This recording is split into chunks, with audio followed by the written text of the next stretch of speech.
Put your hands together for Michael Brosowski. Thank you very much. The last speaker, and it's Friday afternoon. That's quite a bit of pressure. So let's start off with a question. Are there any sailors here? Anyone into sailing? Any boats people? Yeah, a couple of hands, shyly raised. I'm a sailor. I've only ever been sailing once in my life, and that was more than 10 years ago. But I think that qualifies me as a sailor. I sailed from San Francisco to Hawaii, 18 days, and there were just two of us on this boat. That's the Argo, a 42-foot Peterson for the sailors who are here.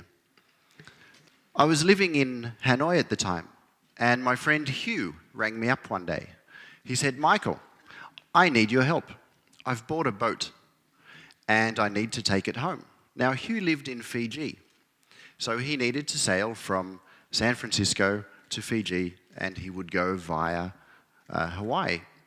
He said, "Would you come with me? I can't go alone." And I thought it through for about 15 seconds and said, "Sure, that sounds fantastic. Sailing sounds fun. What could go wrong?"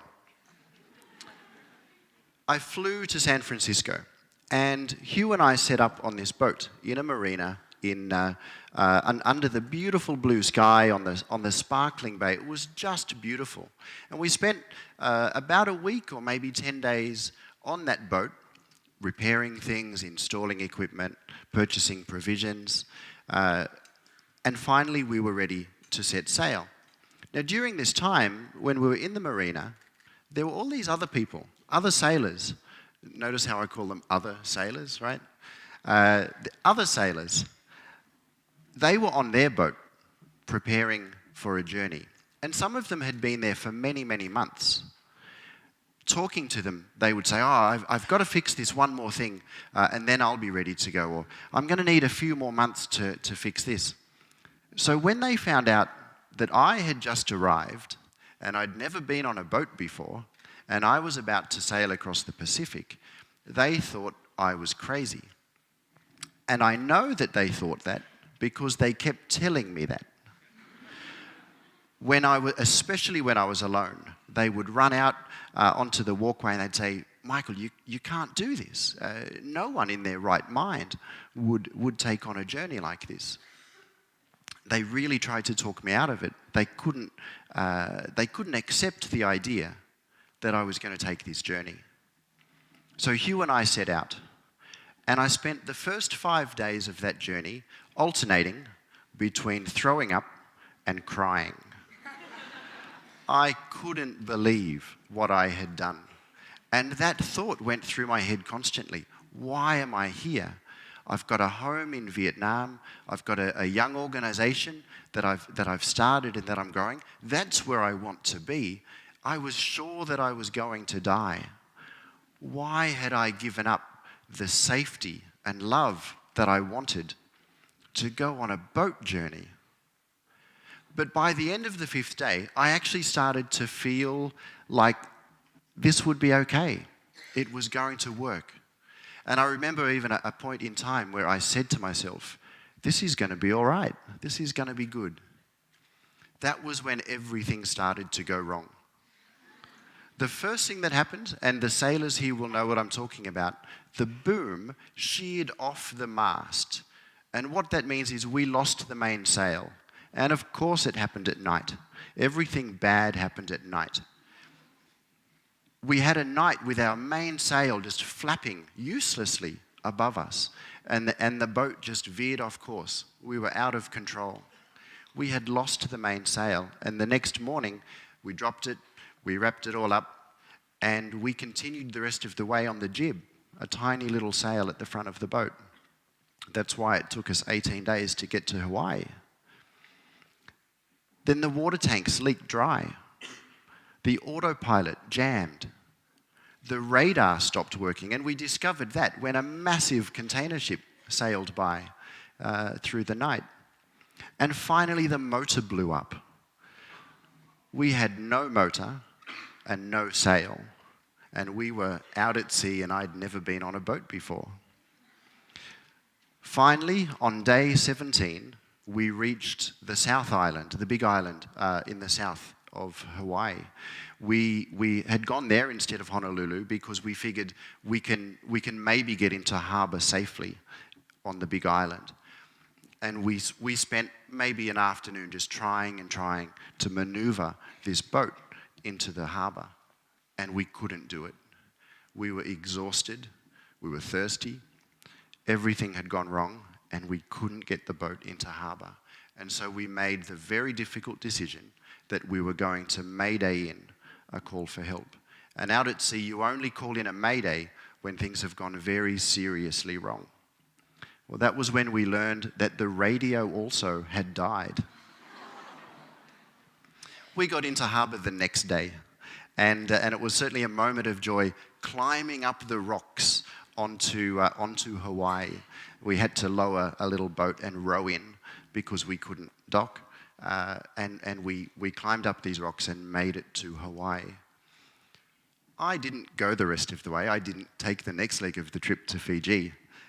He got a professional sailor to take that second leg. I decided to go home. And I wrote my blog about this, and these messages started coming through my blog. Some of the sailors who were still back in San Francisco wrote messages to me, basically saying, told you everything would go wrong, told you so.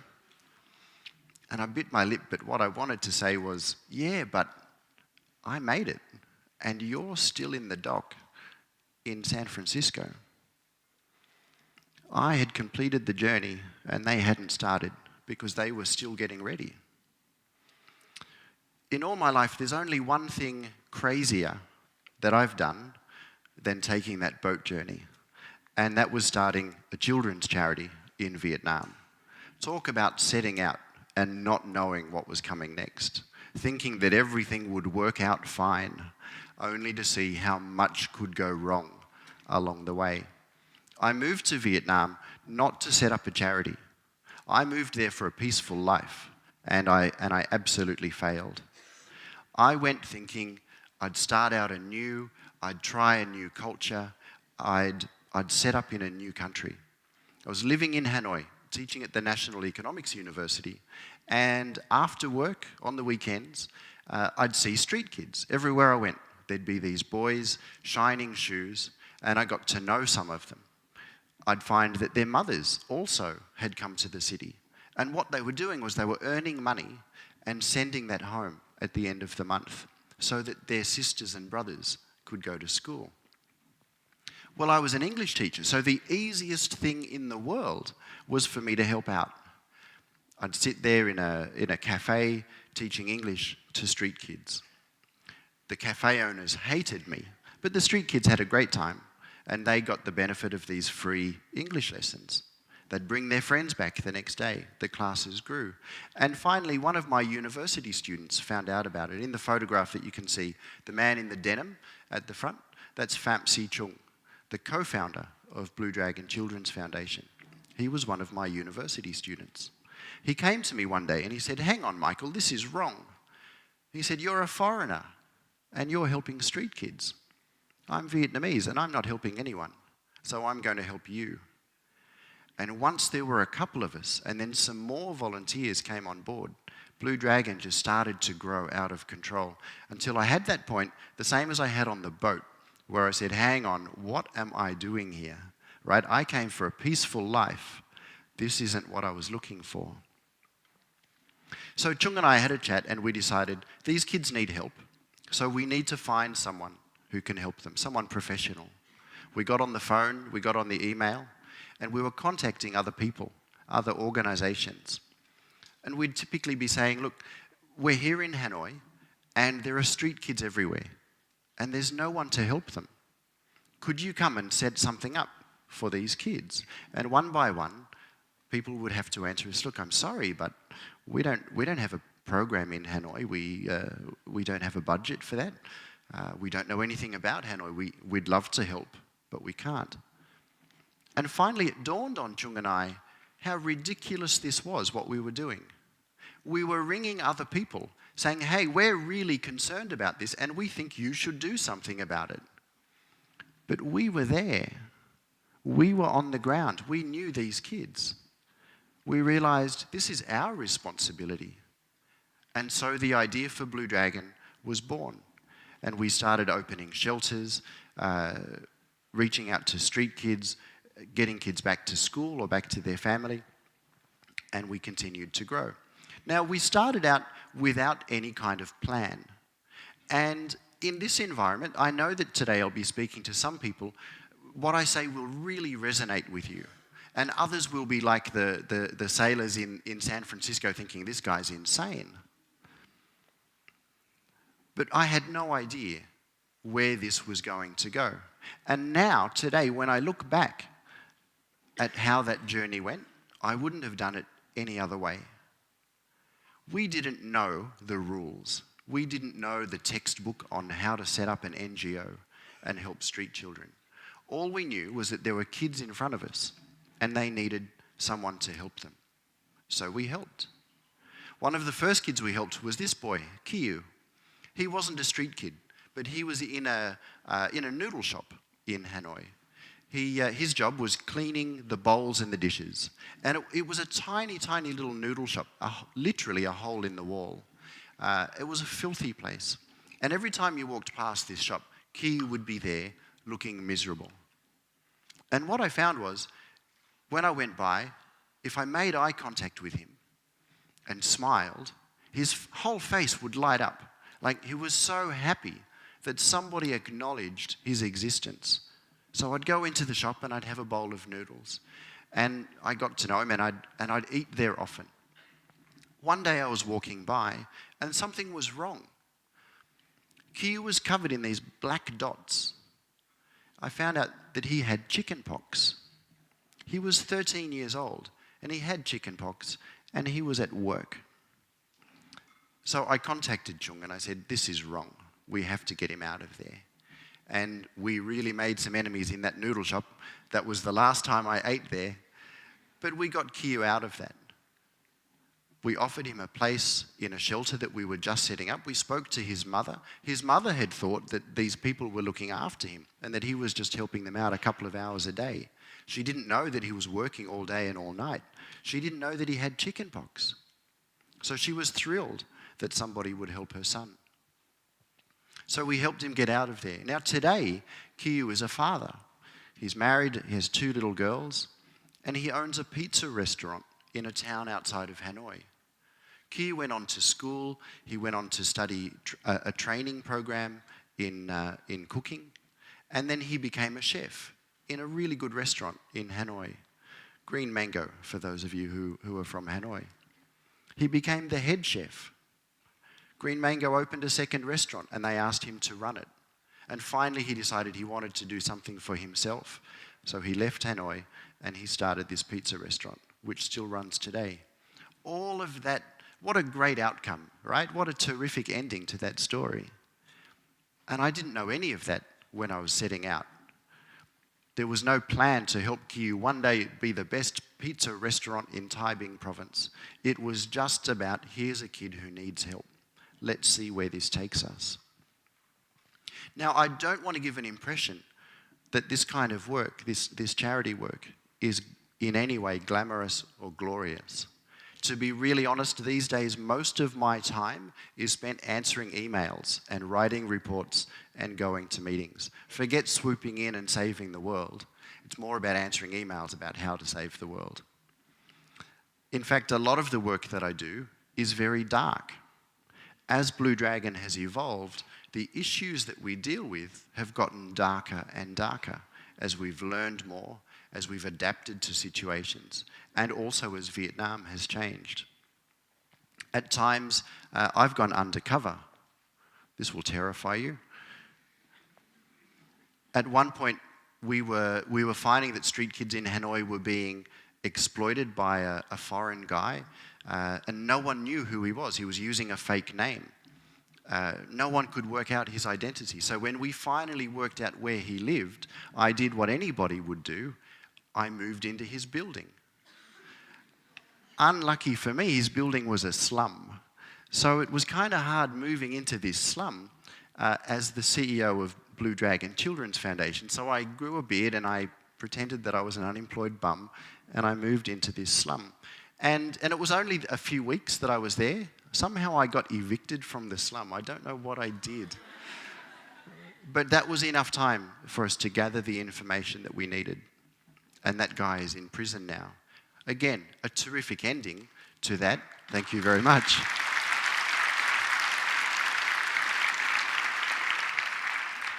That was a terrific ending.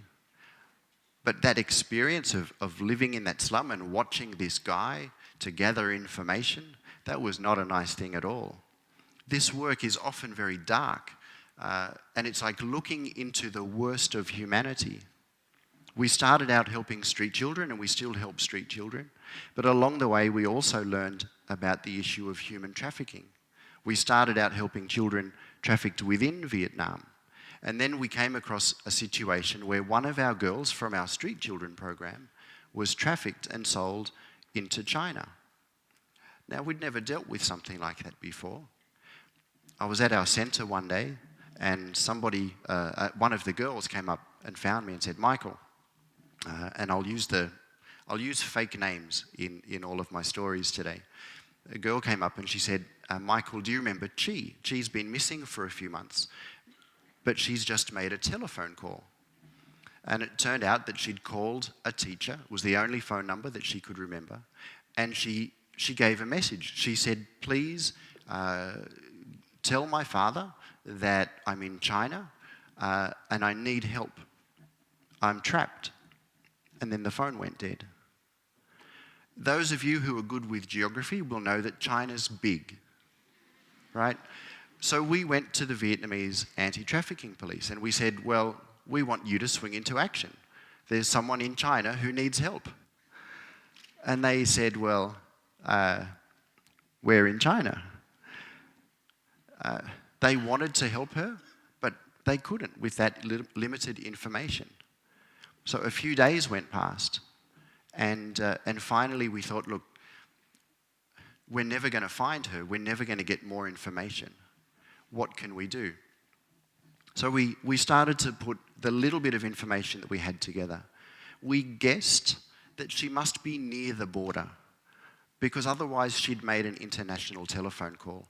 And she hadn't gone through many years of education, so we just guessed maybe she doesn't know how to make an international phone call, and that would mean she must be very near the border between China and Vietnam.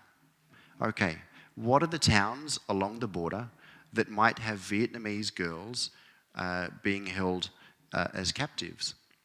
We went around asking some people, and finally somebody could tell us, maybe it's this town. So then again, we did what anybody else would do. We went to China. Now, I didn't go to China. As a foreigner working in Asia, there are things that I can do, and there are things where I'm just a nuisance. And I would not have fit in very well in this border town in China. So some of my staff went to China. And they found Chi. Within hours, they found her.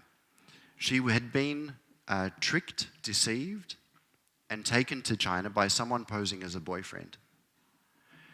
They sold her to a brothel. And it was right near the border, but she didn't know that, because the first thing that they did when they had her in the brothel was they put a bag over her head and they drove her around and around in a car, and then they took her back to where she started, but she didn't know that. So she thought that she was way inland. She had no idea that she could have run back to Vietnam. So my staff saw her on the street. Every morning, the brothel would take the group of girls. There were 6 Vietnamese underage girls in this brothel. They would take them out for breakfast. And this was how she had made a telephone call. One day, she had pretended that she was sick, desperately needed to go to the bathroom. And the guard thought, well, she's too stupid to know what to do, right? Let her just go to the bathroom. I'm not going to supervise that. Thank you very much. And she went and made a phone call. And so now there are my staff in China, and there is Chi. They managed to get her out, her and another girl, and they ran for help. They ran to the Chinese police, who initially thought that my staff were human traffickers. That got a bit hairy. But then when they realized what had happened, they went back to the brothel and they released the other girls who were there. So in all, 6 girls were released, the brothel was closed down, and they all came back to Vietnam.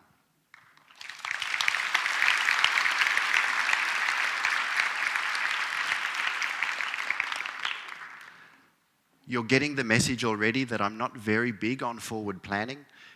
At the end of that operation, we said to ourselves, never again. And that was in July 2007. We've now rescued 700 children and young women from trafficking, including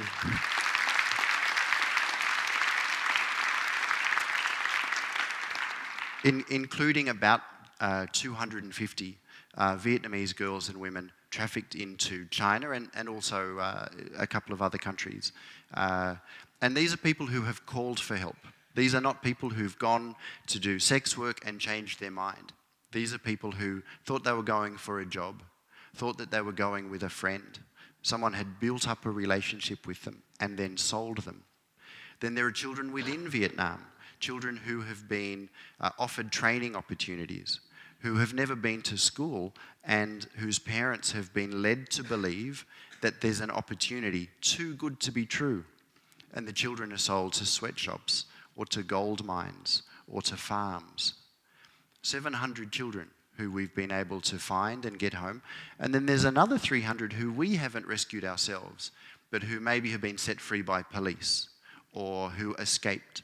And then they've come to us or been referred to us for assistance. Now that's about 1,000 people, 1,000 victims of human trafficking that we've worked with. And in every single case, I'm left thinking, what is it about us, our world, that we could do this to another human being? And you'd think that after all this time that I might have some answers, and I don't. I don't know why anyone could do this. But all I know is that when somebody puts up their hand and says, please help me, they're waiting for a response. Victims of human trafficking are fortunate in one regard, and that is that there's a lot of international support for the fight against human trafficking. That international support isn't always directed in the right place. It doesn't always reach the right target. But around the world, there's a lot of people, a lot of agencies who are willing to stand up for those boys, girls, women and men who have been trafficked and enslaved. The UN has agencies dedicated to fighting human trafficking. So there is hope, even though it's an overwhelming and sometimes daunting problem, there is hope that the world will continue to push back against this crime against humanity. But then coming back to street children, which is where Blue Dragon started, one thing that I've found with the issue of street children is that over the years, support for street children rises and falls. And at the moment, we're in a lull, if I could describe it like that. If I go out fundraising, as I often do, I can tell people about the plight of people who've been trafficked, and people will immediately understand that and want to support. But street children, not so much. Because look at street children. What are they? They're troublemakers. They confront us. We're walking down the street or we're on holiday in a foreign country and they come up and they want something from us. We don't know what to do. They make us feel uncomfortable. They get into trouble all over the place. They look dirty. They smell. You know, just last week we had a boy, I'll call him Son, at our centre. He'd been with us for a couple of months. And he was going really well. We cared for him. He seemed like a lovely kid. Last week, the police turned up at our centre and they said, well, we're here for Son. Why? What do you want Son for? And they said, well, 3 days ago, he was involved in an armed robbery. He and a bunch of friends took a knife and they attacked 2 people on the street and robbed them. Son's in the police station now. The investigation's continuing and he's facing 5 to 10 years in prison. Why do street kids have to be like that? Couldn't they be more grateful? Well, I'll tell you how we met Son. In Hanoi, there are huge sections of the city that are being developed. And there's one area where a lot of high-rises are going up. And in that area, there's one huge block of land. It won't be developed for a few years, so someone's built a big fence around it, and they're growing guava in that field. It's a big guava field in the middle of Hanoi. So some pedophiles found this field, and they pried open the fence, made their own little entrance, and they created a camp in this guava field. Then they went out and looked for homeless boys and brought them back to the field, promising them a place to stay, a nice life, and they sexually abused these boys. Then they thought, we can make money out of this, and they put the word out. So when my staff discovered this guava field, they also discovered men were coming to this field and they would line up outside waiting for their turn to go in. And they would pay money to abuse the boys there, either in that field or they could take them away to a hotel. Son was one of those boys. So knowing that, all of a sudden, maybe it makes sense that he would pull out a knife and attack someone on the street. Rationally, it still doesn't make sense though, because he was through that. He was over that, right? We'd got him out of the guava field. What's he doing being so irresponsible? When we meet children, whether they're trafficked and sold, whether they're homeless, they're in survival mode. This is typically where street kids in Hanoi live today. If you live there, or if you visit Hanoi, you might not see street children. Or you'll see them, but you won't know that they're street children. They've learned to blend in. They hide. What you're looking at here is a pillar of a bridge. The photographer, one of our outreach workers, is looking down on the pillar from the road above. The pillar is about 8 meters above the river. And children live on the pillar because they feel safe there. They're safe from the pimps. They're safe from their families who they've run away from. They're safe from the police. So when we meet them, they're in survival mode. And survival mode doesn't mean you're wondering how to get through today. It means you're wondering how to get through the next moment. In survival mode, every instinct of your body is tuned in to how you get through, how you survive, what you're going to do next. Sometimes we call that fight or flight. It's not just a mental condition. Your whole body goes into this survival mode. Those of you who live or have been in war zones or have been through extended trauma may have experienced this yourselves. Soldiers in war experience this. You can, if you haven't been in that situation yourself, you imagine what you've seen on television. Somebody's coming back from war, jumping at every sound, not feeling like they're safe. That's survival mode. And for the kids to come through that, it can take some days or weeks. It can take months. And for this boy's son, at the time that he was out and a bunch of his friends said, "Hey, mate, grab a knife, let's go and rob somebody," he switched straight back into survival mode, thinking, sure, why not? Because yes, Blue Dragon is helping me right now. Yes, we've got plans for me to go back to school and to be with my family again, but I don't know if any of that will come about. And so he did what seemed to be the best thing to do in that moment, and he robbed somebody. We find that the kids, once they're with us for a while, once they're out of their crisis, they come out of that survival mode eventually, and then they're in a honeymoon period. And the honeymoon period's wonderful. That's when you want to know the kids. That's when they're grateful. That's when they're compliant and cooperative. They want to go back to school. They want to do the right thing. They're up first thing in the morning. Their hair's done. They're ready to go. Honeymoon period only lasts for a couple of weeks, but it's great while it lasts. Next comes the testing phase. And this is one that all of you have been through.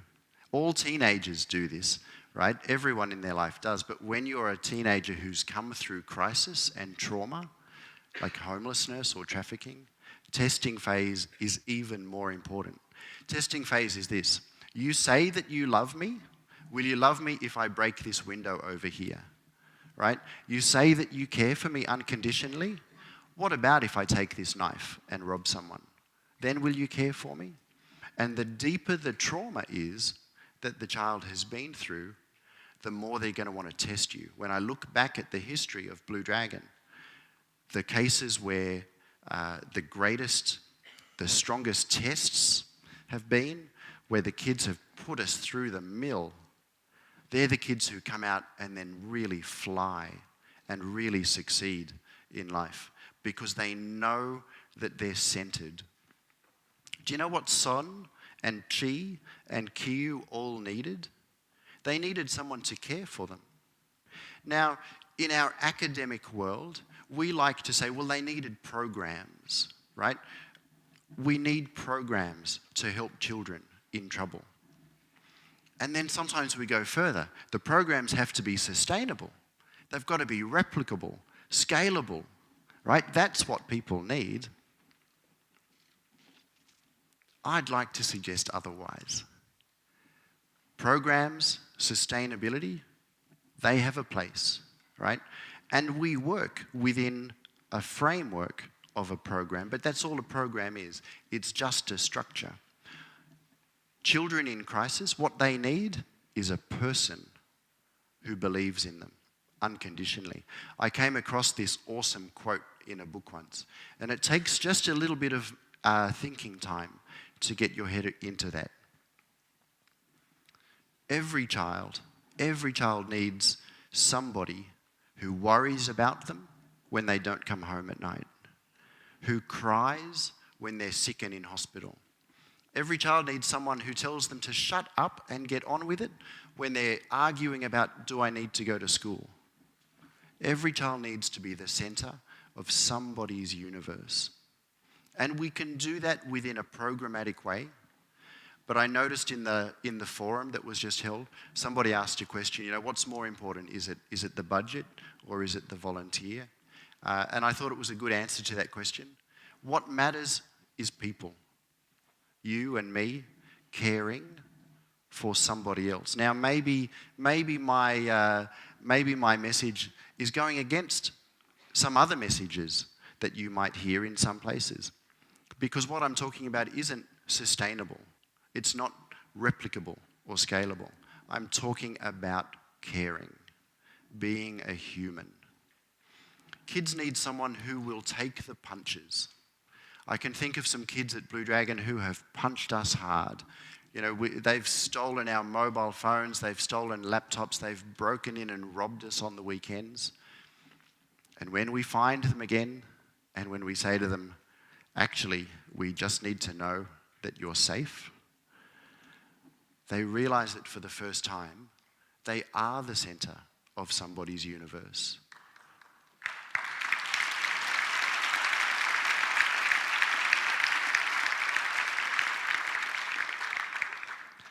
So what does this mean for you? Going away from here, you're all energized young people looking to make your mark in the world. You could look at what Blue Dragon does, for example, and you could say, wow, I could never do that. I mean, look at our great numbers. Blue Dragon has helped 700 people escape from trafficking. We've helped 4,000 kids go to school. These numbers, aren't they amazing? But I actually don't feel that they are amazing. I mean, I could then look at World Vision. They've helped millions of people. UNICEF, tens of millions. The number that I think is the most important one, and this is going to be as corny as, but it's one. 700 children. But what is that number other than one, just 700 times over? Don't feel that you need to do something big. Don't feel that you need a huge program, that you need a detailed plan, that you need a whole lot of experience. Start somewhere. Help someone. Do something nice, and don't even Instagram about it. Smile at somebody on your way to work. Buy less crap, and take somebody out to lunch or take them for a walk in the park instead. Be human, and don't feel that you somehow need to achieve some major goal or even have the goal in mind. Just do something that's good for you and for someone else who needs it. That's the message that I have to share. When you start small, when you help one person, that might grow. That might become something huge, or it might not. And I think it doesn't matter. What matters is that you are doing what you can do to help someone so that their world is a little bit better. So what I say is, get on the boat and go sailing. Thank you.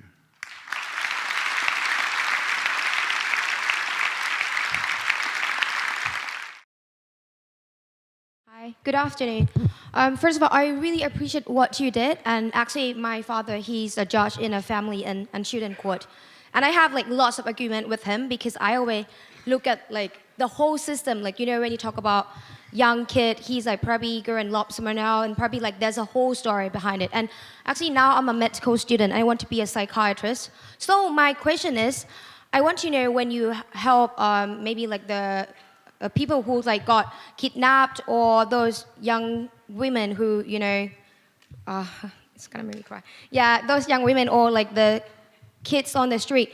After you help them, do you have any psychiatrists or anyone who help you to get them back to a normal life again, or is this unconditional love that you have for them that just help and get them through the whole system? Because I really doubt, sometimes I don't agree with everything in textbook. I don't believe that, you know, you just give them like medications or just only medicine can cure the depressions and everything. I really, really appreciate what you did, and I just want to know how you work and help them with the PTSD Sure. and everything that they have. I understand. And I really must clarify too that I'm not recommending that you throw out textbooks or ignore expert advice, not at all. Blue Dragon has a really amazing team of staff. We have lawyers, psychologists, social workers. Now, some of those people have degrees. Some used to be street kids. Some of the original street kids who I met now work for us, but have been through training. There is absolutely a place for those professions. Once we have helped somebody through that crisis, they do need that professional help for sure. And they may need it for a few days or for 10 years. We've helped children over a period of 10 years according to their need. So I think that the profession that you're going into, you will have a lot of opportunities to serve. And I say that to everyone.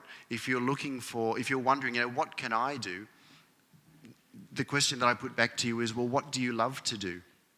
If it's psychiatry, there'll be a place for you. If you love mathematics, you want to be an accountant, charities need accountants. If you're a designer, you know, there's no limit to how you can apply yourself to helping others. So good on you for taking that step. I'm sure you'll do well. Thank you very much. Hi. Hello. Hello, can people hear me? My name's Charlotte, I'm from Australia. And I was just wondering, you said it yourself about how you don't have the answers to how humans can be so awful to other humans, and that you see some awful stuff, and even when you can help the kids, it doesn't immediately, you know, solve the problem. And I was just wondering how you as an individual keep that positivity and look after yourself, but also, yeah, keep that positivity and that hope that you can actually make a difference. Yeah, that's a really important question. I've got to say, there have been times when I have not been very positive. I think in the whole history of Blue Dragon, there has been one time where I really thought it was time to give up, where I really believed that we were not going to make a difference. And it was absolutely devastating. The issue was that within Hanoi, some pedophile rings had developed and were exploiting boys. And in Vietnamese law, there's no clear definition of sexual abuse that would allow those perpetrators to be arrested and charged. And so we knew what was going on. We knew who the men were, we knew where they lived, we knew who their victims were, and there was nothing we could do. And that was the absolute pit of despair for me and my team. We pushed through though, and we did eventually find a way. And that's the glory of having lawyers on our team. And we were able to get people arrested, and we shook things up significantly. But that sense of not being able to help, that's totally disempowering. For me, the thing that keeps me going is knowing that I can help, right? Knowing that what I'm doing makes a difference. And we see enough success, enough, good, happy stories every day that we can keep going. Where we struggle are where, like this boy, Son, who is now in prison. That's really hard. How do we deal with that? We're a team. We work together very, very closely, and we share that experience. Across the organisation, we do also utilise clinical counselling. And I get some clinical supervision myself. I have somebody who I can call on to talk to.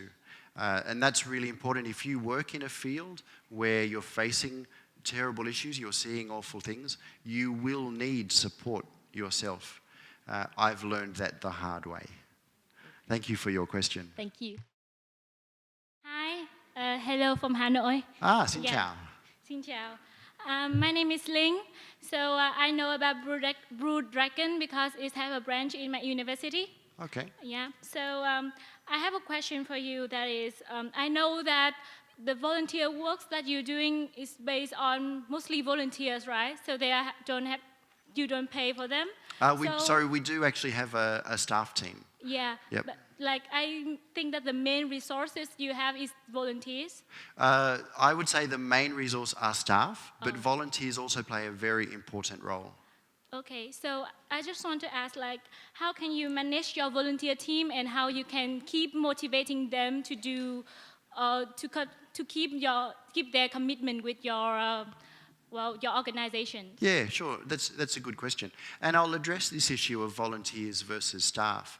When we started out, we were all volunteers, right? Yeah. Basically because we had no money. So no one was getting paid. Where we started to pay people, one day one of our volunteers came and said, look, I can't do this anymore, because I've got to go to work, I've got to earn money. So I said to him, well, what would you get paid if you had a job? And he said, $6 a day. I said, I'll pay you $7. So that was our first staff member. Now that staff member still works with us. And I guess that's now 14 years later.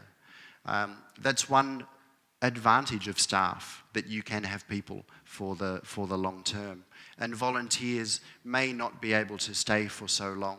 So we see volunteers as people who can come and contribute, and also we want to work out how we can teach them.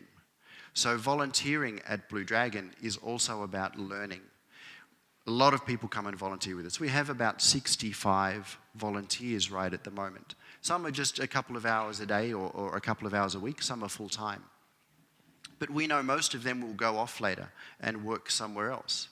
So we want them to go with skills and ideas that they can learn from us. So I think keeping people engaged by giving them opportunities to learn is really important, and making people feel welcome is important. And as an organisation, we don't always get that right.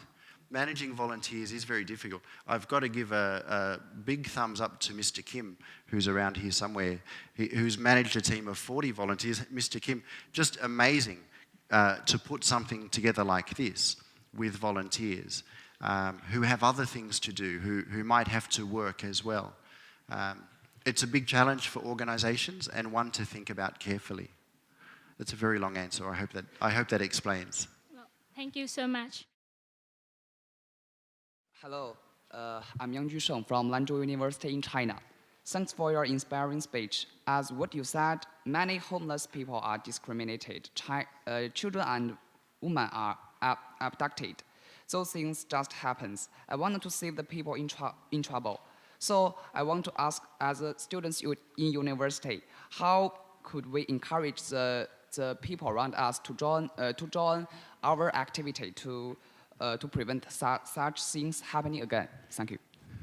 Thank you. Look, tomorrow you're all heading out to do different volunteer activities, and that'll be wonderful. It will be eye-opening and challenging and fun. What I would really encourage you to do is to also think about when you're back in your home, in your university, what can you do on an ongoing basis? Especially if you're looking at working with people.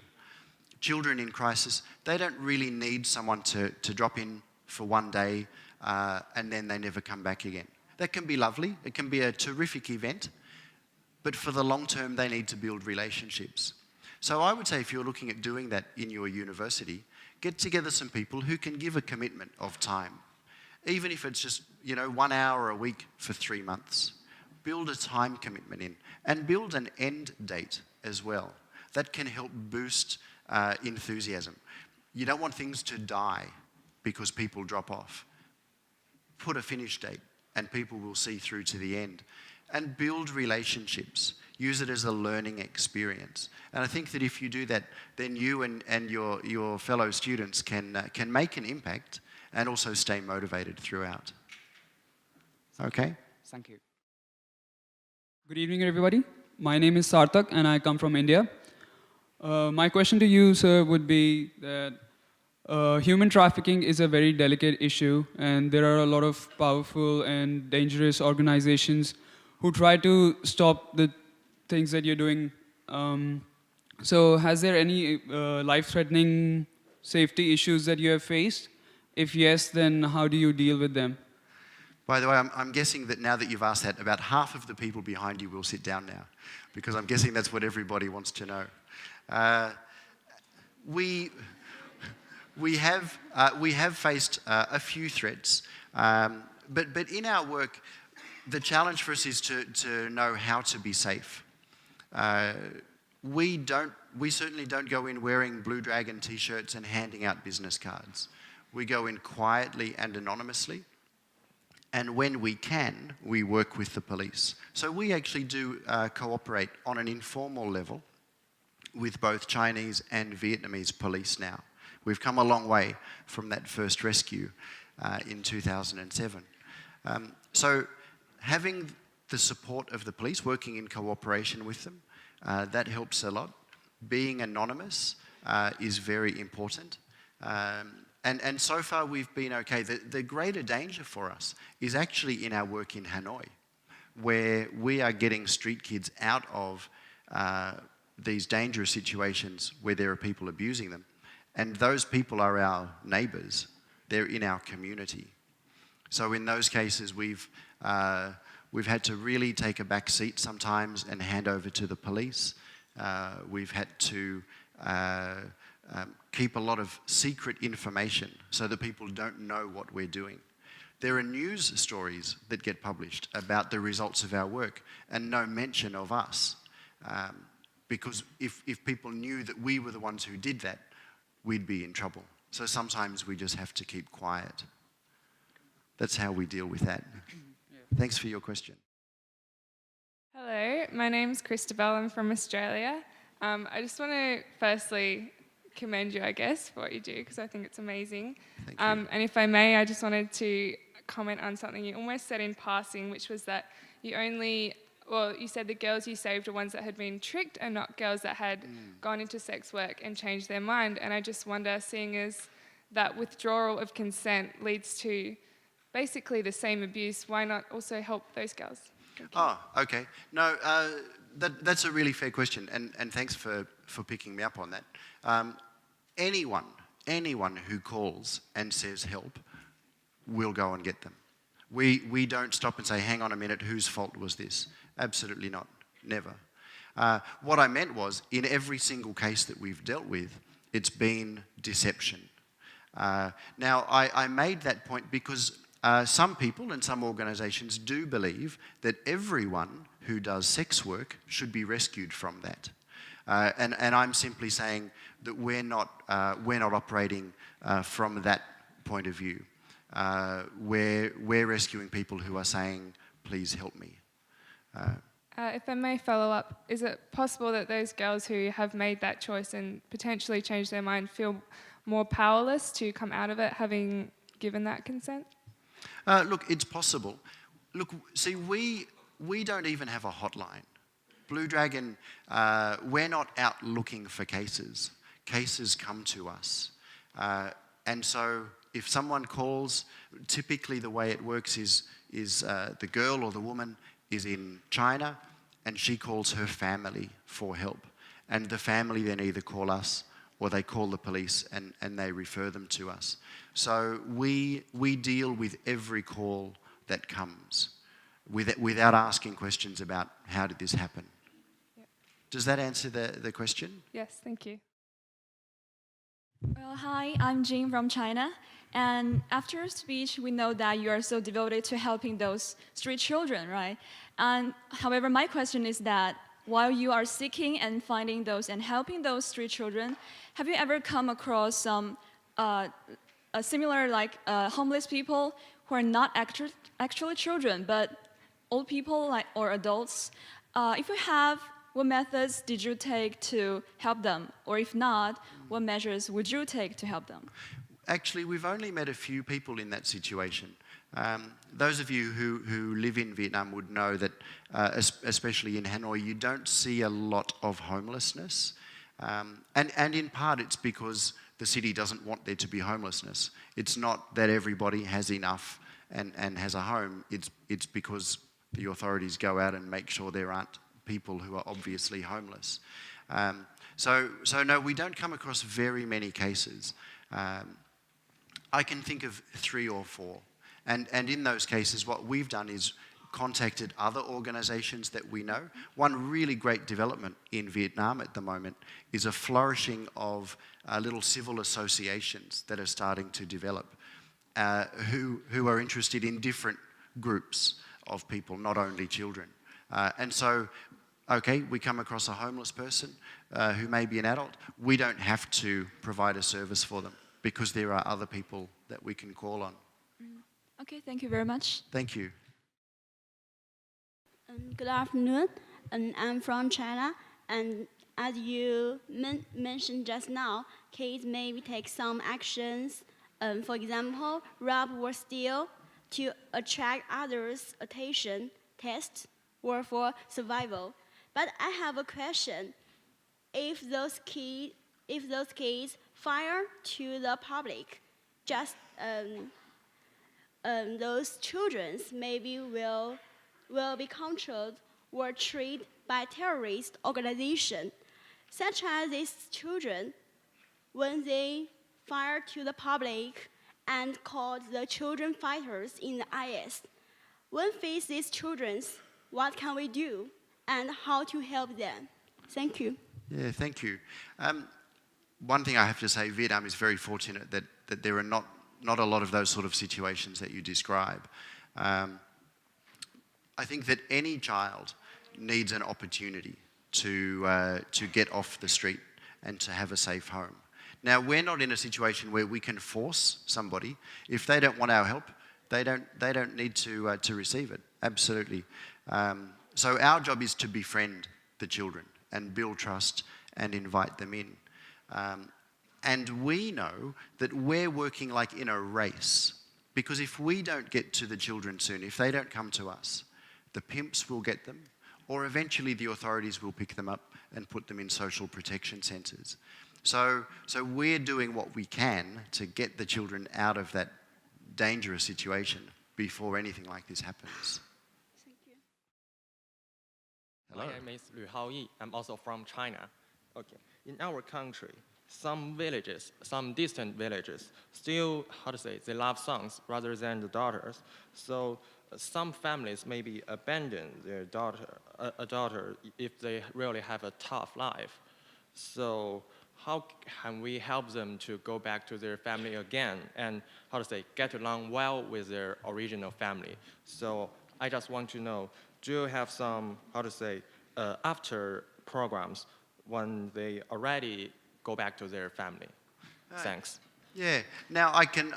The way you ask that question makes me think that may well be an issue that you see commonly in China, not so much in Vietnam.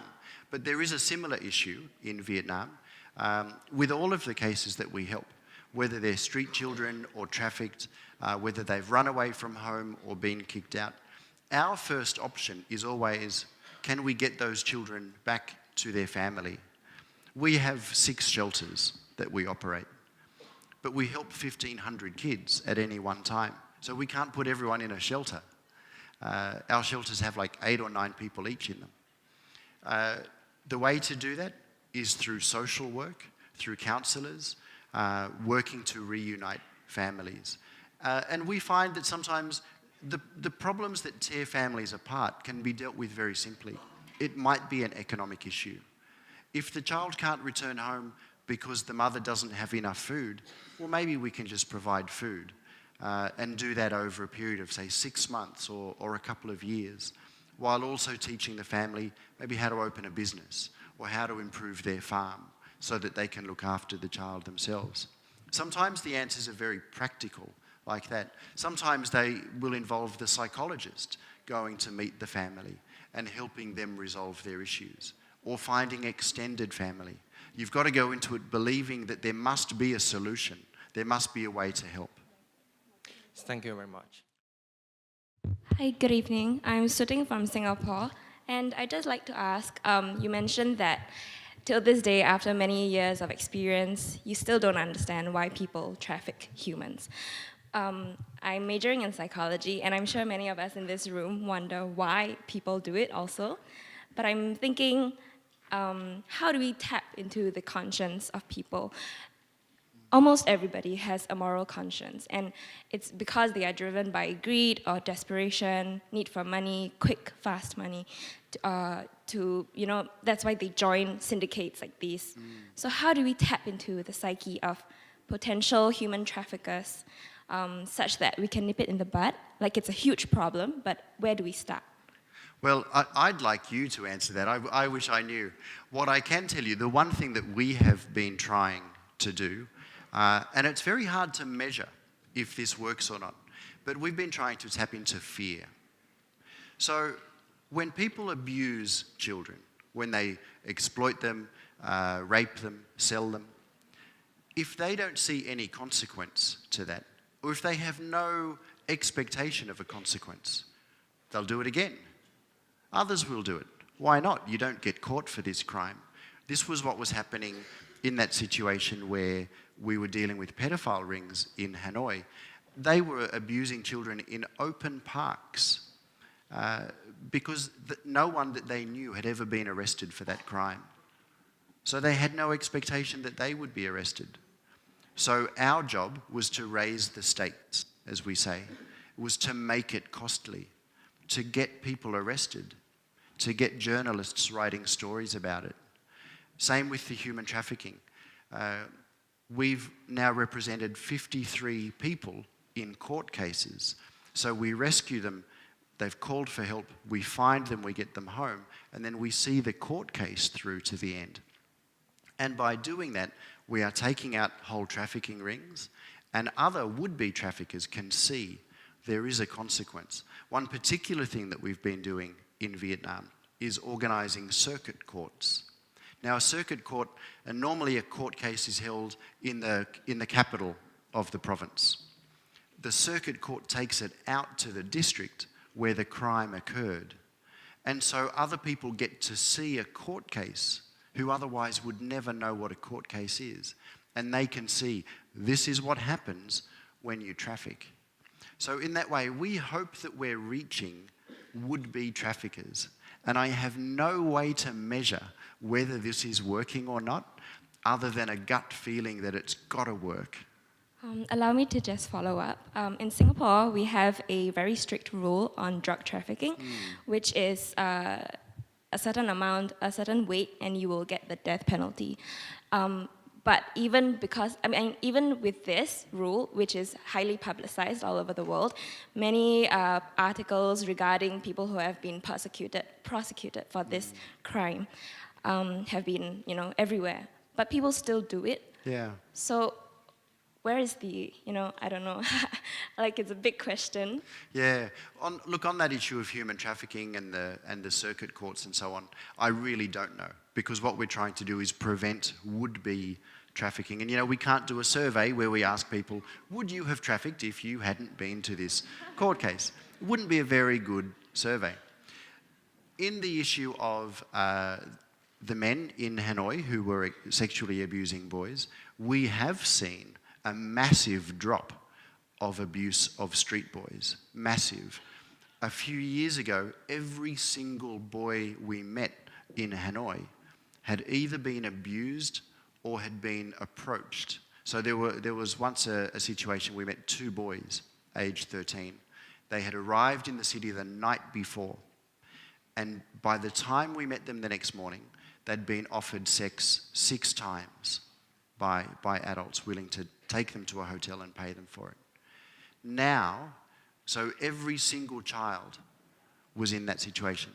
Now we're figuring that the numbers are around 40 or 50%. So it worked in that case. There are still people who do it, right? We still know people who are abusing boys in Hanoi, even though there are about 8 people who've been prosecuted and sentenced to prison.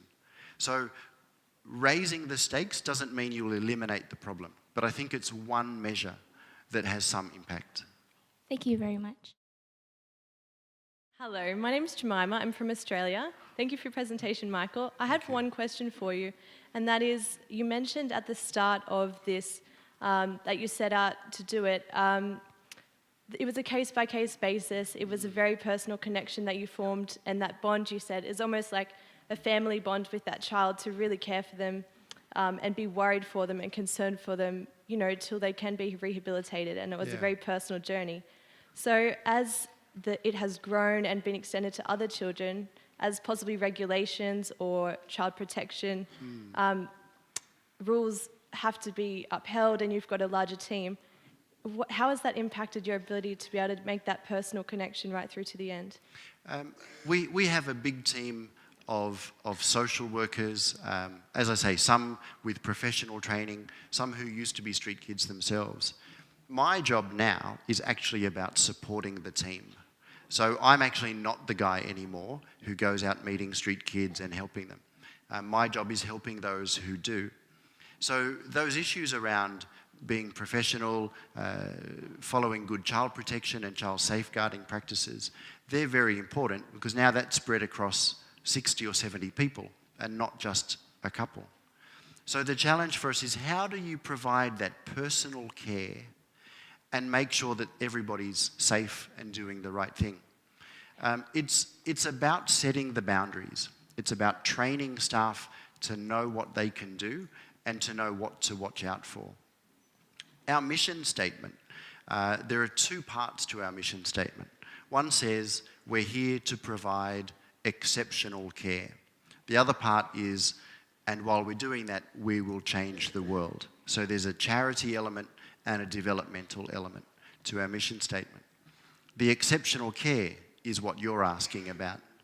There are all sorts of things that any organisation can do to deal with this issue. And if you're volunteering, if you're going out meeting street children, for example, these are issues that you also will face. Working in teams is critical. Having external expert advice guiding you and teaching you is critical. Anything to make sure that there are no gaps that children can fall through. And if you have all of that structure, you can provide exceptional care safely for children and make sure that they're cared for and loved. And we feel a bit uncomfortable talking about love because it doesn't quite fit with the NGO programmatic kind of approach that we all have been trained to take. But that's what people need. So we have to find safe ways to love and care. Not a very simple answer, but there are lots of elements to that. Thank you very much. Good afternoon. I'm Ivy from the Philippines. So my question is just very simple. So there are children who are running away from home because their parents abuse them, and there are some parents can no longer take good care of their kids. But I also believe that parents play a vital role in making life of their kids better and worth living, and should be responsible for their education. So my question is, Have you ever developed a program about how these parents should take good care of their kids? And what are the challenge? If yes, what are the challenges have you ever encountered, and what are the impacts of this have made to their life? Yeah, that's a really good question. And that's absolutely right. The best place for children is with their families. Now, if the family is abusing them or there's some drug abuse problem, then it might be that the family is not the best place in that situation. We've had a lot of cases where kids have come and lived in our shelters, maybe for some months or even for some years, and gradually we've rebuilt the relationship with the parents until the time came that the child could return home. Now, that's a terrific success, but it hasn't happened in a lot of cases. A challenge for us, we do run parenting classes, so we get mums, and it's mostly mums, but dads are invited as well, to come and take part in fun sessions, learning about positive discipline, learning about listening to your children. The challenge for us is that in Hanoi, a lot of street children are not from Hanoi. They can be from anywhere in the country. So they can't take part in regular programs. So we've hit a bit of a limit there with how we can help. And so we don't have a lot of success when the parents are very far from the city. Okay. Thank you so much. Thank you. Hi, good afternoon. I'm Thea from the Philippines and Australia. I just want to ask for your advice or opinion regarding this. It may not be directly related to your work in Blue Dragon, but you may have already experienced it. How do you help people who don't want to help themselves? Those who think they don't need help, but they actually do. I myself have been through such situations, and it can be so frustrating when people can be so stubborn and they go back to their old ways after initially successful programs. I assume you would have encountered kids or parents like those. Absolutely. What is your advice? How do you keep yourself from being discouraged? Everyone's different. We've come across kids who pushed us away when they clearly needed help. And that pushing away may have just been their testing of us. And they needed to see us chasing after them. They needed to see that. There are other cases where kids have really thought, no, I'm good, don't need help. Or the family has said, we're fine. And maybe I can plant an idea there that not everything has to be about helping. Sometimes it can just be about caring. So we've had some staff able to say to children, okay, you don't need help or you don't want our help, that's fine, but I still would like to see you sometimes. And keep a relationship there. And in those cases, quite a few of them, the child has eventually turned around and said, okay, now I'm ready for help. Give people time. That's my advice. Thank you. You're speaking to Pudi on behalf of South Africa. I just had 10 questions, but I'm going to ask one in the interest of time. I'm good with 10 questions, by the way, but I'm not sure that you'll be allowed to. Yeah, no, let me just ask one question. I just want to get your position as far as the reluctance of government is concerned. On behalf of the society or on behalf of your organization as a leader, what is your view with regard to the government's reluctance as far as not executing their responsibility?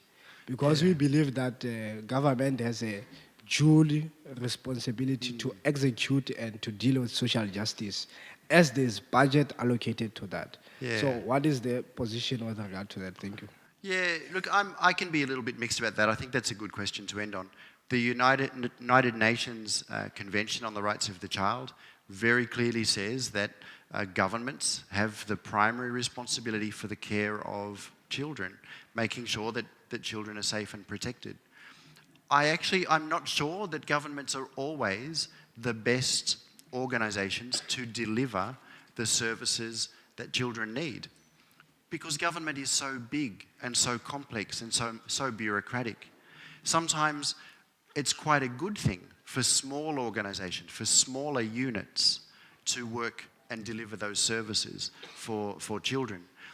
I don't think that means that the government shouldn't be involved. I think that partnerships between government and NGOs and civil society are the way to go. I bet if we went around and asked everyone here, do we have time to ask everyone a question? Do you think your government's doing, a good enough job? There's probably nobody here who would say, we think our government's doing a great job on all of these issues. Every government could do better. But don't leave it to the government. I guess if I can finish off on a little bit of a tangent, I would guess everyone here is really unhappy that the US has pulled out of the Paris Agreement because we want our governments to take responsibility, right? We like the idea that they should do something, okay? But now if I asked another question, and I won't ask you to respond to this, but ask yourself, who here is a vegetarian? Because the best way to stop global warming is to stop eating red meat.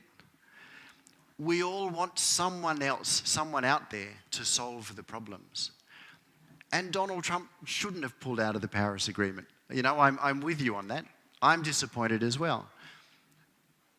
But there's also something that we can do. We don't have to sit back and wait for government to solve all the problems of the world.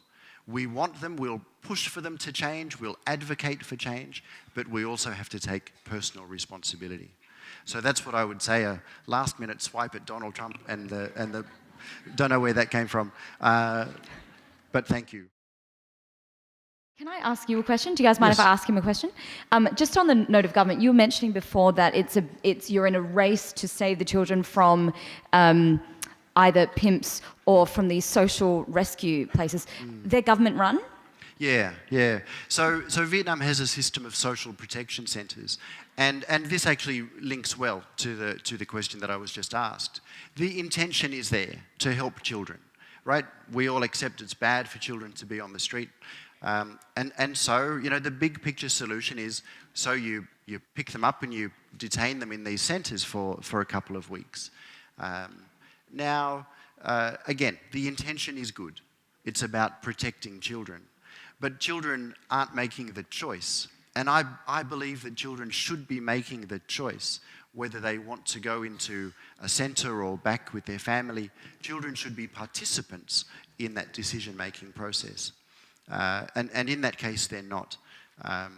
And so that's what I was referring to there. Okay. Hello, my name is Flumelo, and I'm also from South Africa. Welcome. Towards the end, you mentioned that we shouldn't really worry about numbers and that we need to be more human. But sometimes being human can get in the way of us helping others. We get tired, we get frustrated, we feel unappreciated, or we get too excited, and when things don't work out, we give up. So I'd just like to ask you, what are the do's and don'ts for us when we are in the starting phase of our programs?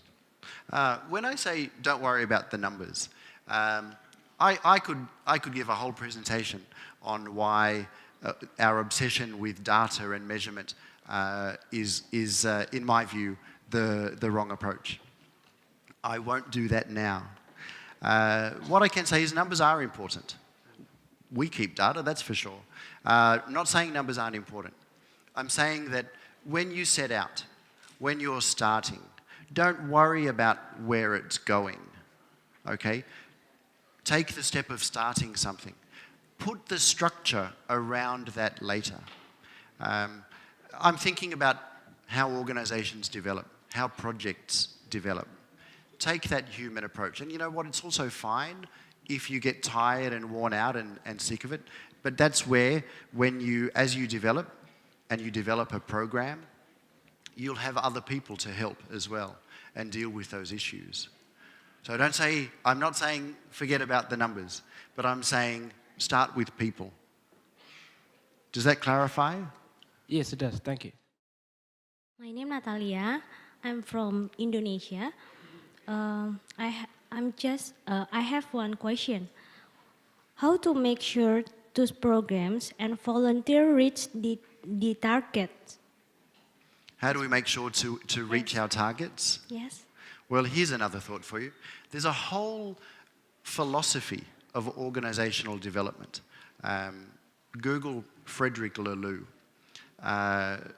reinventing organization. There's a whole philosophy, a whole movement in organizational development that says, don't set targets. Don't manage things, just let them flourish. Now, Blue Dragon is in a position where we like some of these ideas about planting the seed and just letting it grow and see what comes of it. Donors, less enthusiastic about that than we are. And so we do have to set targets. And it's never an exact science. Last year we budgeted in Blue Dragon to rescue, I think, 50 people from human trafficking. And by the end of the year, we had rescued 120. So I'm glad we didn't stick with our target. Targets, budgets, all of that, the structure, they are your servant, not your master. Follow them as far as you need to. And when they don't work for you, then you're in control of them, not the other way around. Okay? Thank you. Hello, I'm Yu Qi from China. So there are some children will have some rare disease at birth. So they have no way to accept the same education like other normal children. More importantly, there are no special training of teachers to teach them. My question is, do you aware of this problem, and is there any way to solve it? Yeah, in Vietnam, actually, the education system has some very good components, and in other ways is very flexible. Throughout Vietnam, there are some special schools where children can go. We've helped, for example, a 16-year-old to join grade 1 because he'd never been at school before. So Vietnam has these schools. In other ways, Vietnam is quite inflexible when it comes to informal education. So it's got a good start, but it's not perfect yet. Blue Dragon is too small to have much of an impact on things like nationwide teacher training. But that's the sort of thing that's needed. And that's where I think larger organizations or United Nations agencies can have more of an impact. We're looking at that large-scale picture of how to change a system. I would not see that as one of our strengths, but there are other larger organizations that would be perfectly suited to that. Okay, thank you. Hi, Michael. I Hello. think you did a very great job for the kids, not only from physical way, and also help them build a great mindset. The question I want to ask that, when I stay in China, I went to some deaf and mute school, and I found a program that actually those schools and some organizations, they take those kids like some tools. They take some kind of heart photo from them and maybe give them some things and money.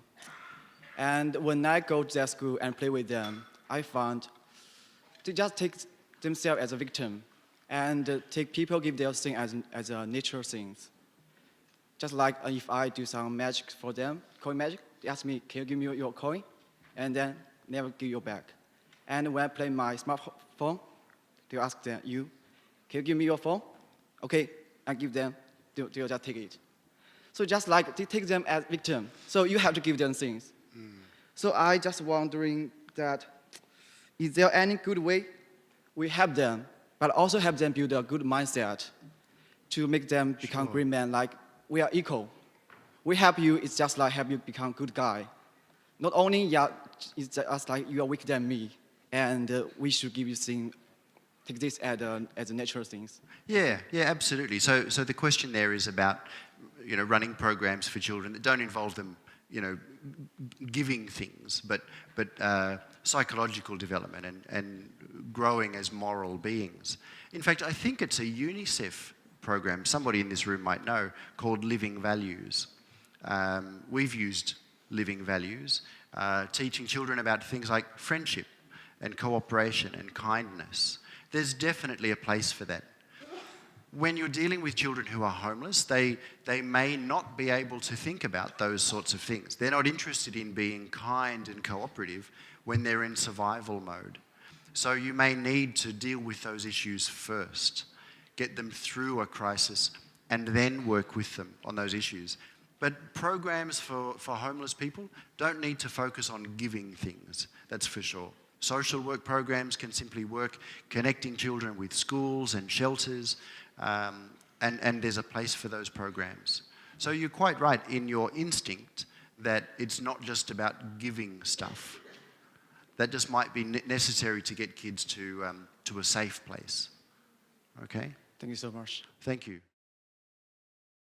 Hello, I'm Stal. I'm from Melbourne.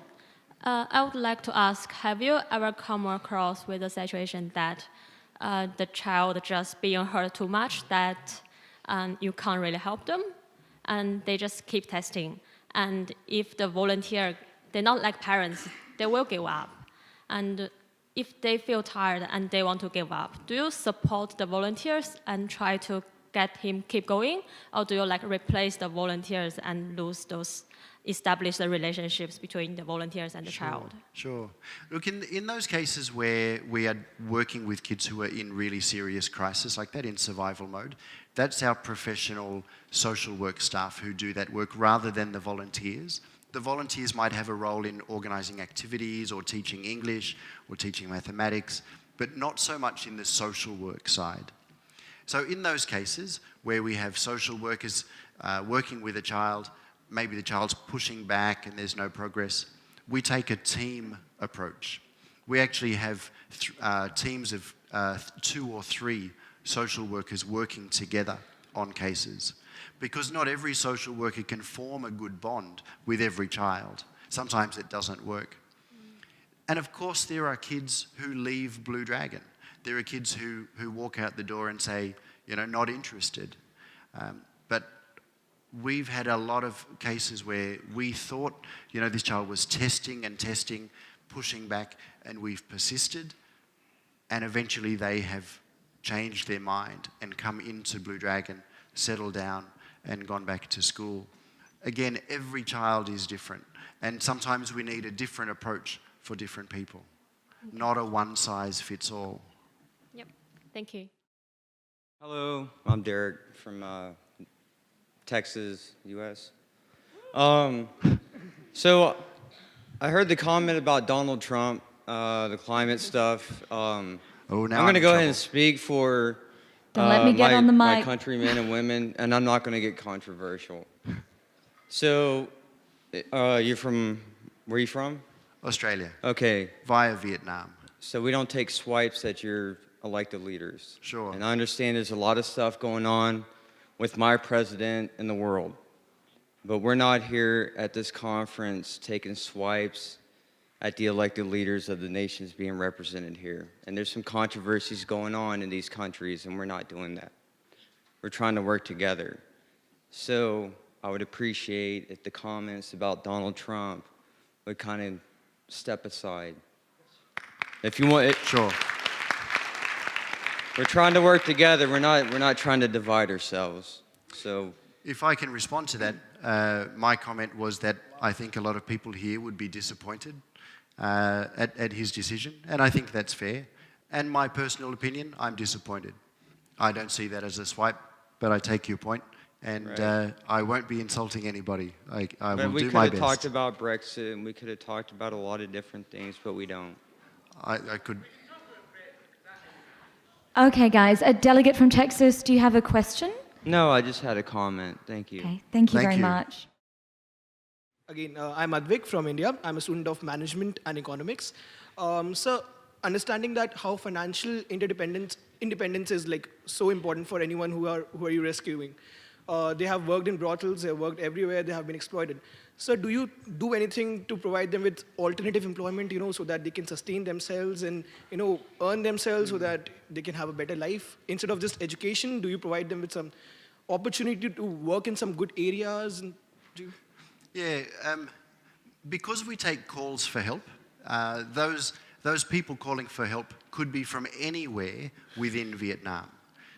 They might be from Hanoi, they might be from Ho Chi Minh City, or anywhere in between. So the way we help them has to be tailored each time, once they're back.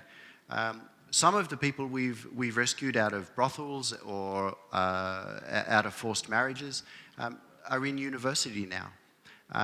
Others have gone back to their village, and we have found different ways of helping. It could be helping them to raise buffalo, or learn how to raise fish in a lagoon, which we've done in certain parts of the country. It's not one of our strengths to do that. There are other agencies much better at income development than Blue Dragon. In Hue, in central Vietnam, we partnered with a UN agency that had specialty in fish breeding, right? Who has specialty in fish breeding? Well, this UN agency did, so we worked with them to help the families of trafficking survivors to learn that skill. So for everyone, a different solution. Thank you. Hi, my name is Baskara. I'm a high school student from Indonesia, and I just wanted to ask, and you said that there was the support for street children rises and falls throughout. And my question is, what has the Blue Dragon Foundation done to disprove any stigma surrounding street children in Vietnam? What we've done is we've stayed in there for 15 years. Sometimes I think of our development as like holding onto a pole in a hurricane, and you just wait for the hurricane to pass. Certainly when we started a centre for street children in Hanoi, I wasn't sure if we would be able to continue for very long. In the context of Vietnam, working with street children does not win us any popularity contest. But what we've done is we've proven to ourselves, first of all, and to the community, that you can help children who may be out living on the street, may be getting in fights, getting in trouble, and they can go on to open their own pizza parlor, or get a job, or go to university. Not all, and I don't feel a pressure that I have to show the world that every one of these children can grow up to be an angel and a perfect citizen. I don't have to do that. But I think that I can show that some want to go on and do great things in life. So why shouldn't they have the chance as well? Thank you. Hey, Michael. Last question. Last question. My name's Spiro. I come from Seattle, Washington, from the United States. And I actually also came without a question. My fellow American from Texas, I really appreciate your courage coming up here. Texas is a beautiful state full of beautiful people.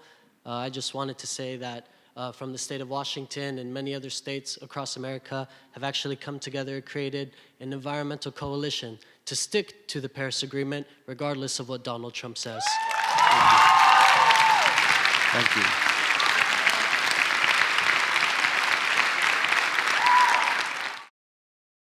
What we've talked about today is that there are lots of different ways to help. There's not just one way, and I really encourage people to try things. Now, eventually you have to become professional, especially if you are in a situation where you're rescuing people who've been trafficked. I don't recommend that you all rush off into brothels next week and start kicking down doors and saying, but Michael from Blue Dragon said that this was a good thing to do. You also need to have a good team. You need experience over time. What I encourage people to do is to set out and try, and to be brave and bold and do what's in your heart. That's my message. Thank you so much. Thank you. Brosowski. Thank you very much.